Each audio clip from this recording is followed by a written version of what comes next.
So hey guys, welcome back to the channel. In today's tutorial I'll show you how to unpin messages from TikTok. So let's get started.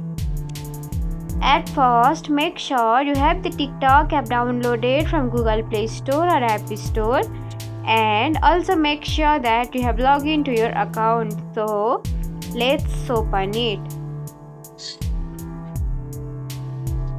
Now this is the home page of your TikTok account, and you should have to tap on your inbox, which is available on the lower corner of right side. So tap on it.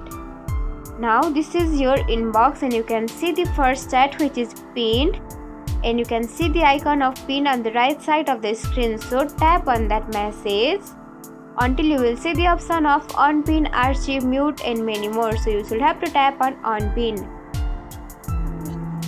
Now you can see your message has been unpinned successfully on TikTok, and that's it.